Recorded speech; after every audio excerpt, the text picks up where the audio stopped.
I am joined today with two of my wonderful coworkers, Carol Wyatt Evans, who is the Chemicals and the Environment Agent with the University of Florida in the Sarasota Extension Office, as well as Mindy Hannick, who is the School and Community Gardens Coordinator in the Sarasota Extension Office.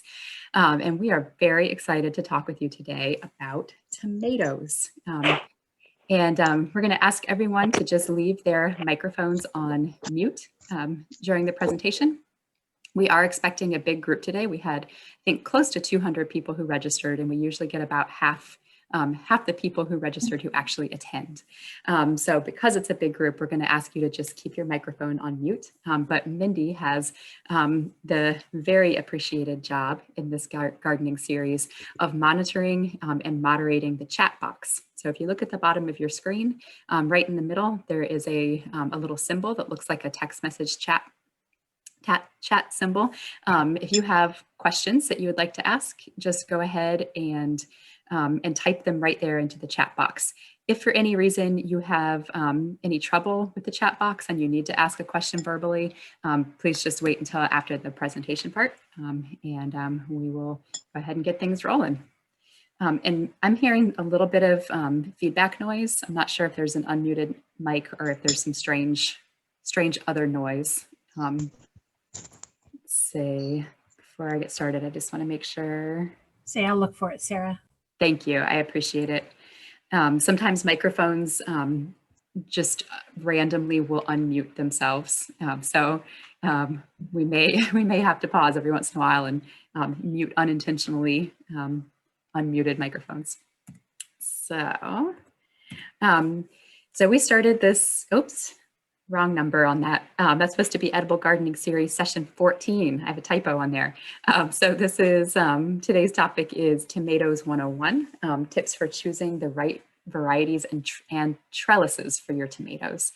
And so we started this Edible Gardening Series actually just a few months ago when we weren't able to do in-person classes anymore. And we decided to try to figure out a different creative way to respond to this basic kind of question we get all of the time down here in Florida, which is that I had a green thumb all of my life, and then I moved to Florida and I lost it. I can't figure out how to successfully grow things here. And it turns out that whether or not you live in Florida or somewhere else, learning to grow a garden successfully can be quite challenging. So this is where we're going to start with today, is tomatoes are actually really not easy to grow. They are one of the hardest vegetables or plants of any sort to grow successfully. They're really hard to grow. And so you know a little bit about who I am and some of my background in talking about tomatoes. I actually was a farmer for 16 years. And so I have grown tomatoes for many, many years, all up and down the East Coast, from Maine all the way down through Florida. And learning how to grow tomatoes in every place is really different, but there are a few things that are the same in terms of growing tomatoes. So it's really a process of really embracing, observing what's happening with your plants and learning from them, because growing tomatoes is really this combination of a fine art and a hard science. You kind of need to pull both of those pieces together, all of it wrapped up in observation to really learn how to grow a good tomato. So there's two things to me that are kind of at the heart of growing really good tomatoes, regardless of where you are in the country or in the world. And it really boils down to making sure you're actually choosing the right variety for your scenario, and then choosing the right support structure for your tomatoes. Those two things go a very long way. So that's what we're going to really dive into today.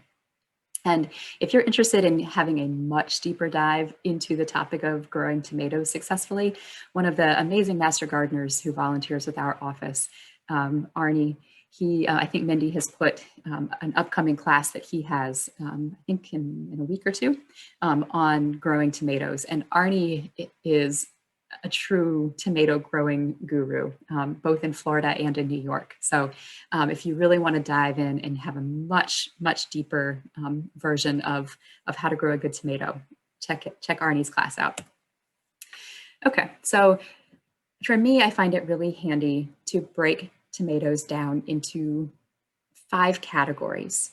And depending on where you are and what your climate is and some of your other growing limitations, picking the right elements within these 5 categories is such a key to successful tomato growing. So I'm going to go through these 5 categories: the size of the fruit, the type of fruit, the number of days it takes to ripen a fruit, disease resistance, and growth habits. Those 5 things together will add up to much better tomato success. So the first thing is the size of the fruit that you are growing. There's actually a huge range of fruit size with tomatoes. Many years ago, when I was farming, I regularly grew 35 varieties of tomatoes that ranged hugely in size. But based on where I was actually growing those 35 varieties, I generally had the best success with small and medium-sized tomatoes. And that to a large extent was because I was growing in a cold place that had short summers. It takes a lot of energy for a plant to produce fruit. And that energy actually comes from the sun. And so when you have really short summers and cool weather, your tomato plants actually don't get quite enough energy to successfully produce large fruit outside in large quantities. That's why you see a lot of northern growers who grow large fruit inside of greenhouses to get that extra heat and intensifying the sun. And it's also true that in very hot, humid places like down here in Florida, there's so much disease pressure that we have that you'll also generally have better success with smaller fruit. And one thing I actually want to ask all of you, rather than give you a standard set of here's the best fruits for Florida type recommendations, I would love to do a little crowdsourcing of information today. So if you happen to already be a grower of tomatoes, we would love to hear what types of tomatoes you have had success with and what types of tomatoes you have really not had success with. So if you remember variety names of things you've grown successfully or not, type those as well as what state you live in into that chat box so we can all learn from each other. We'll also send some recommendations of actual varieties out via email, but I think this is a great opportunity to do a little crowdsourcing of information.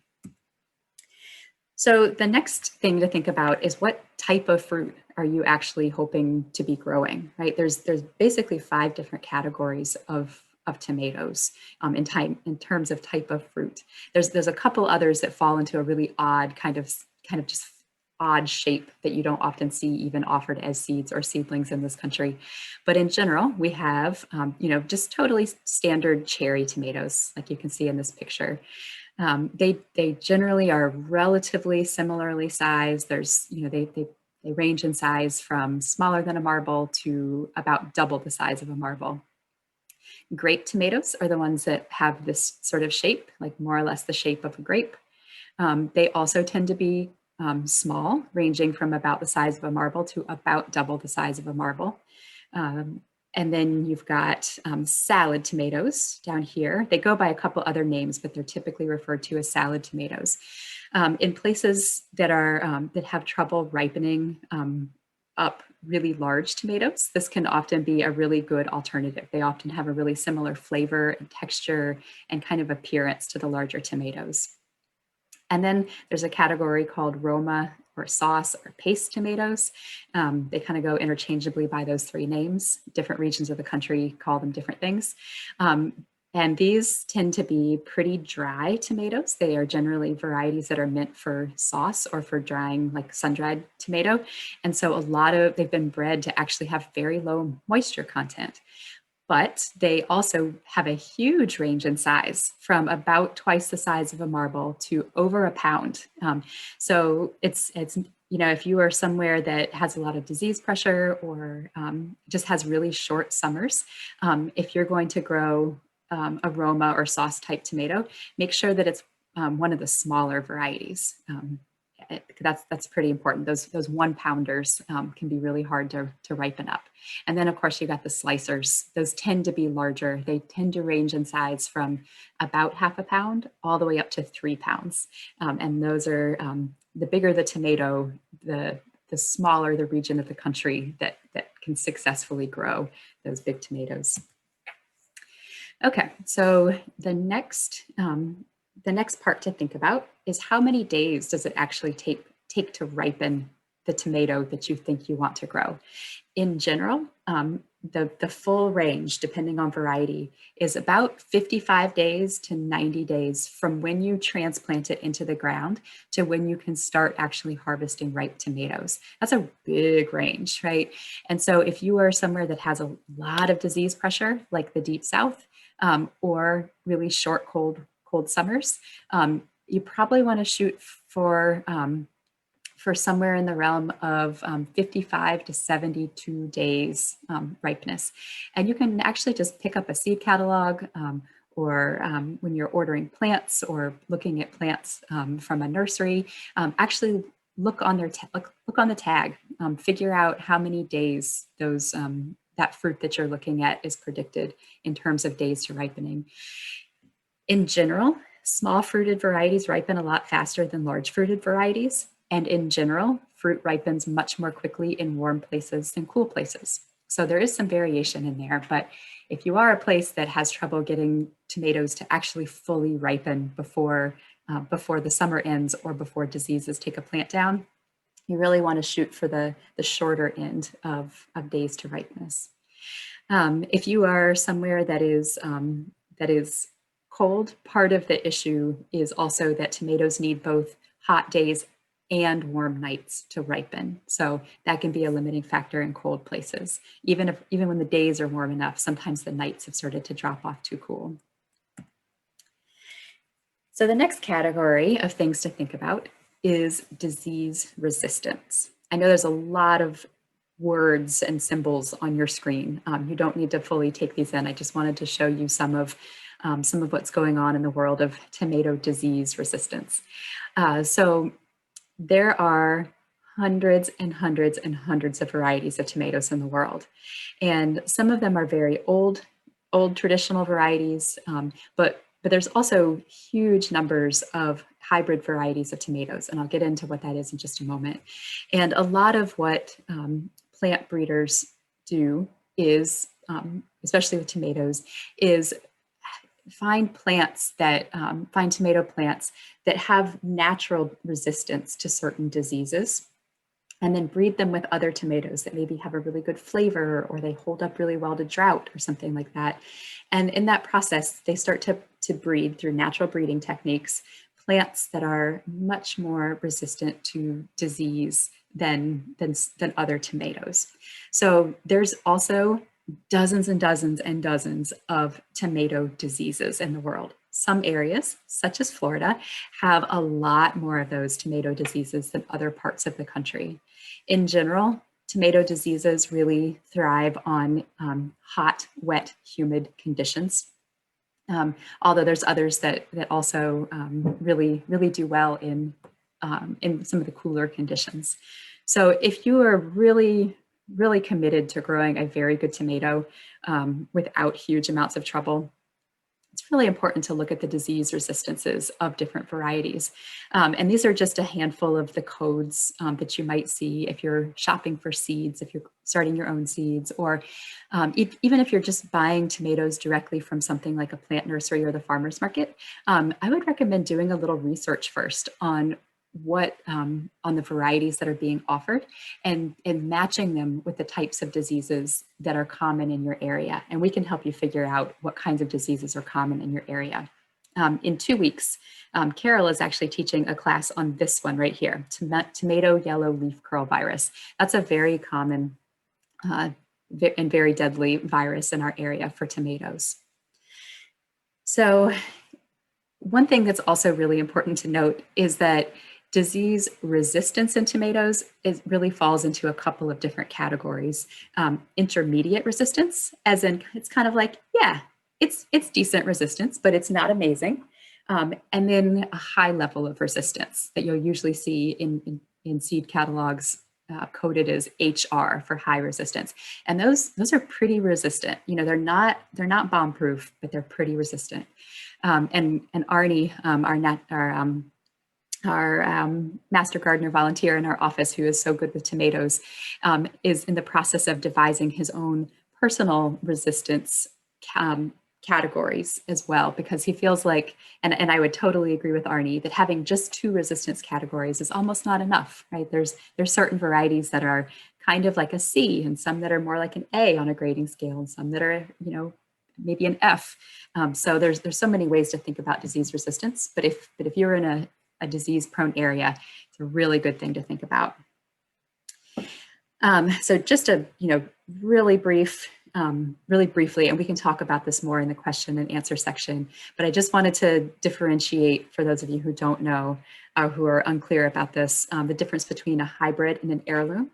The easiest way to think about it is that heirlooms are the really old traditional varieties. They've been around for a very long time. I generally love the flavor of heirlooms, and in general, heirlooms have less disease resistance than many of the hybrids do. There's absolutely exceptions in both ways with that though. And then hybrids are simply newer varieties that are being bred through natural plant breeding techniques to accomplish something really specific or a set of really specific things. And so there's this picture of these cherry tomatoes right here. They kind of look like our idea of an heirloom tomato. These actually aren't. They're not heirlooms at all. These are a handful of varieties that are very recently bred. And so I think we often have the idea that an heirloom looks one way and a hybrid looks another way. But there's actually huge variation within both heirlooms and hybrids as to what they look like. So the next piece is growth habits. So how does that plant actually grow? And that really gets broken down into 2 different categories. It's called determinate and indeterminate tomatoes.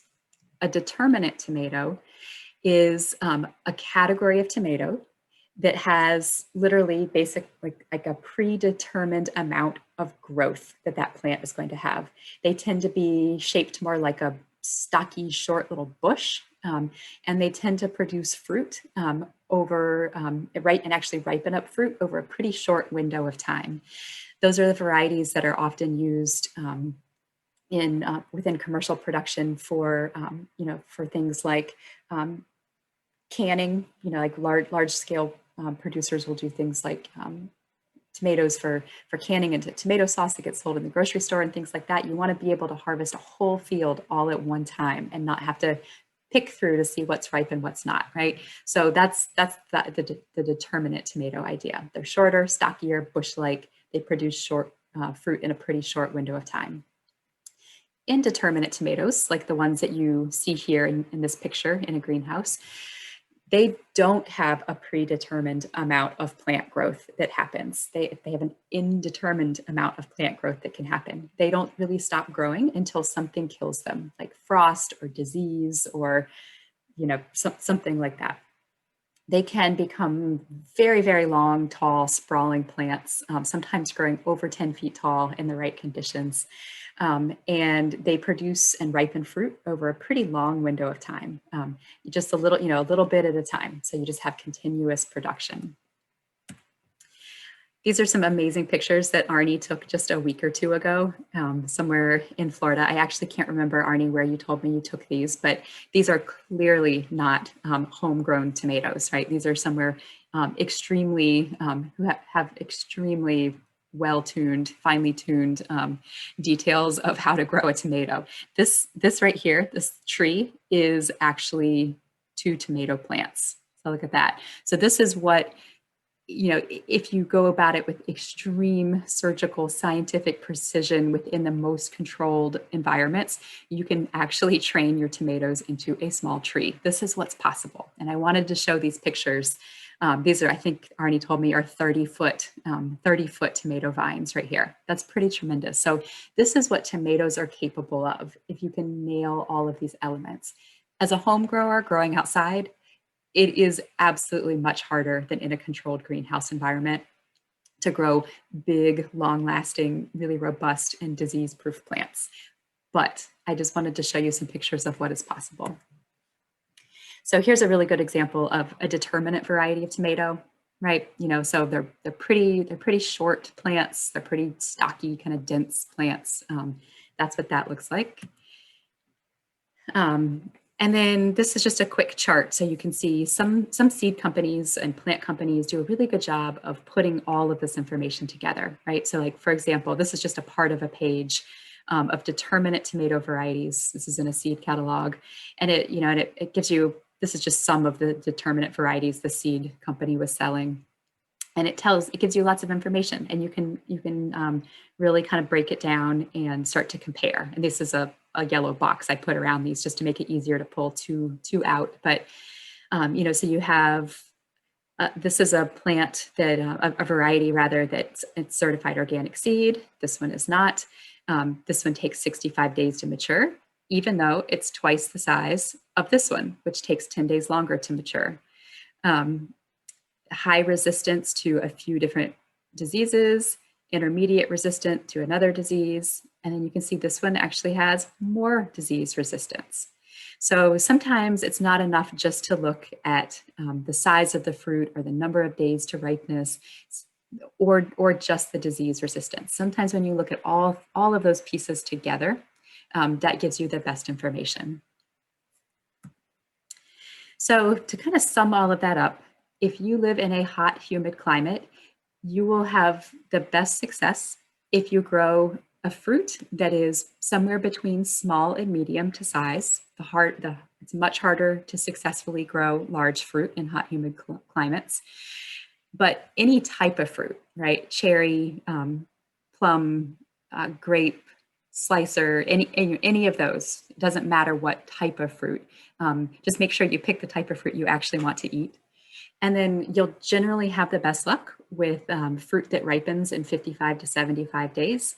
You can absolutely give it a go to do much longer ripening. If you're in a hot, humid climate, you will definitely have the best results if you choose varieties that have a lot of disease resistance bred into them. And that is not to say that you can't grow other types, but you will definitely struggle much, much less with plants that have a lot of disease resistance. And then it doesn't actually matter enormously if you have a determinate or an indeterminate, as long as you choose the right trellises. If you are in a warm, dry climate, you kind of have all the options at your fingertips. There's not, the warm, dry climates are really ideal for growing tomatoes. So you can really grow any size of fruit, any type of fruit, any number of days of ripeness. In terms of disease resistance, check with some of your local sources about what kind of diseases are common and pick those varieties that maybe correspond to the types of diseases you have in your area. And you can really grow any kind of tomato. If you are somewhere that has cool, short summers, like the northern tier of the United States, for example, you will also have the best success with small to medium-sized fruit. But any type of fruit, it doesn't have to specifically be like a cherry tomato, definitely have the best luck with the shorter number of days to ripeness. Also important to learn about your local diseases. Not every region of the country or every cool region of the world has the same diseases. So check with your local extension office or other resources to learn about the diseases. And then determinate or indeterminate is just fine. So just a few more words. I know I've gone way over the amount of time I said I would talk, but tomatoes are a big topic. So we'll open it up in just a moment for all the questions I see coming in. So choosing the right support is really important. If you go to most hardware stores or garden centers, things like that, you will see this basic kind of tomato cage, right? Like just a kind of generic, pretty simple, pretty short tomato cage. Those are just fine for determinate varieties, the varieties that are short and stocky. That's really what those tomato cages are made for. And this picture I'm showing you is clearly not showing a healthy tomato, but it's really hard to find tomatoes that you can actually see the cage and the tomato in it. So that's why I chose these kind of sad looking tomatoes to show you. But if you're growing an indeterminate variety of tomato, those short generic tomato cages actually are not sufficient. You'll actually end up creating some problems with those cages because your plants will grow up and over the top. And then as they get heavy, heavy, heavy and have no support, they'll break. They'll basically fall over the sides of the top of your cage and break. So for indeterminate varieties, you need something a good bit more sturdy. I know that all three of these pictures are very hard to see what's going on. I thought I had some very excellent pictures and I cannot find them. So I need to recreate a stash of pictures of really good support for indeterminate tomatoes. But this is one actually that Arnie, our master gardener superstar, took in his own at his own home. And you can see this is a very robust, very sturdy, very tall, solid metal cage. So there are ways to create cages that you can use with indeterminate varieties, but you may end up having to kind of create a do-it-yourself tomato cage if that's what you need to do.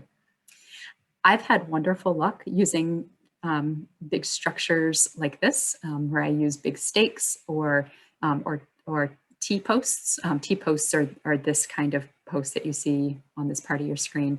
And then I literally just connect something like chicken wire or cattle panels onto it. And then I can actually just string my tomatoes right onto that very, very sturdy, very tall structure. These are some tomatoes that I was growing in the mountains of North Carolina a few years ago. So these are actually 7-foot tall poles that I have pounded into the ground. There are 3 plants between each pole. And I don't know if you can see, can't find my pointer, there it is. Down here, you can see this string that is here. This is a process called the Florida weave. Like weave as in, like a woven thing. We'll send you some information about how to do the Florida weave, but this is a great way to use twine to literally create a very taut, strong structure to string your tomatoes up as they grow, one big growth spurt at a time. It can be a great and pretty simple way to support your tomatoes. And last but not least, and this is a whole nother topic, we won't get into it today, but you can also grow tomatoes from hanging baskets or hydroponic systems and things like that. And there's certain varieties that work much better than others. And I also wanted to put this specific picture in here because we had some questions last week about what are yellow sticky cards that catch insects, so you can see what kind of insects are growing in your garden. And this picture happens to show a yellow sticky card. That right there, and Carol can talk a little bit more about that. She talked about it a good bit in her class last week, and I imagine she will probably mention it again in her class on tomato yellow leaf curl virus in 2 weeks. So that's what I've got for y'all today. Thank you for sticking through a whole lot more of me talking than we normally shoot for.